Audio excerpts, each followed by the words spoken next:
पश्चिम बंगाल विधानसभा चुनाव के पहले चरण में 152 सीटों पर 1478 उम्मीदवारों की किस्मत ईवीएम में कैद हो गई है।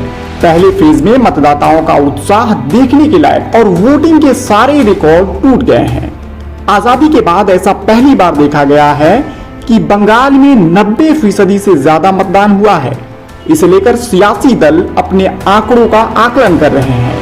इसी बीच प्रधानमंत्री नरेंद्र मोदी का हुगली नदी में वोटिंग करना अब सिर्फ एक तस्वीर नहीं बल्कि एक बड़ा सियासी संकेत माना जा रहा है।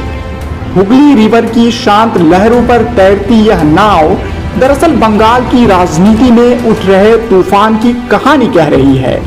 एक तरफ है प्रधानमंत्री नरेंद्र मोदी जो विकास, राष्ट्रवाद और बदलाव का संदेश लेकर बंगाल की धरती पर बार बार दस्तक दे रहे हैं, तो दूसरी ओर है ममता बनर्जी जिन्हें बंगाल की दीदी कहा जाता है, जो अपने अंदाज में क्षेत्रीय अस्मिता, संस्कृति और जन भावनाओं की मजबूत आवाज बनी हुई है।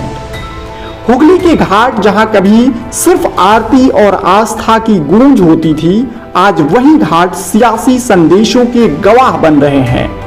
प्रधानमंत्री की यह वोटिंग यात्रा बीजेपी के लिए बंगाल में अपनी पकड़ मजबूत करने का संकेत मानी जा रही है। वहीं टीएमसी इसे एक राजनीतिक शो बताते हुए अपनी जमीनी पकड़ और जनता के साथ रिश्ते पर भरोसा जता रही है। विशेषज्ञ मानते हैं कि इस West Bengal legislative assembly election में मुकाबला बेहद दिलचस्प होने वाला है, जहां हर तस्वीर, हर बयान और हर कदम वोट की दिशा तय कर सकता है। हुगली की ये लहरें आज सिर्फ पानी की धार नहीं बल्कि जनता के मन में उठते सवालों और उम्मीदों की आवाज है। क्या बंगाल एक बार फिर से दीदी पर भरोसा जताएगा या फिर बदलेगा सियासी मिजाज?